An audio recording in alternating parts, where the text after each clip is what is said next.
Du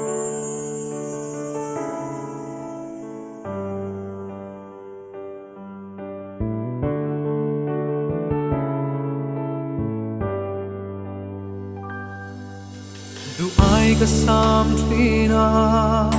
Maria om har changin Zan mu ka chin theilo Don lo di ngai Luai thi kan nu le thi O don mang mo la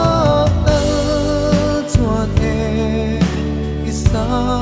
ka mel mo Biak tu dir shil duna Mangai na partani Sui lung dam te a Len dun le kanwa me Mangai parvul lai chuai Zamuan lia mai lo la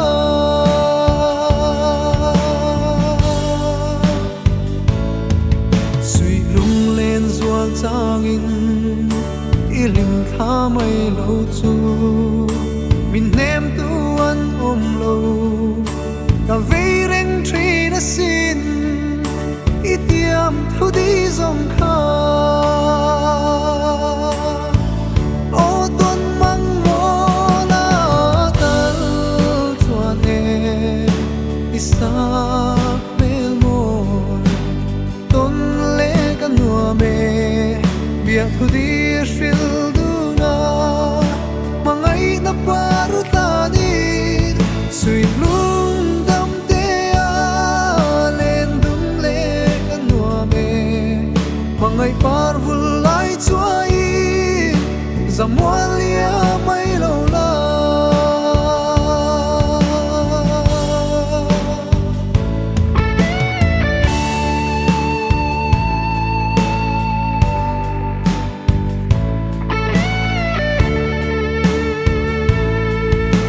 Sual chuang em ni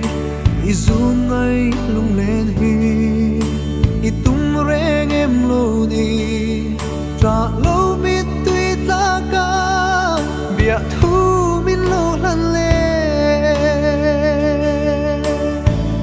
O don mang mo la tal chuan e Isak mel mo Biak tu dir shil duna Mangai na parutanin Sui lung dam te a Len dun le kanwa me Mangai parvul lai chuai Zamuan lia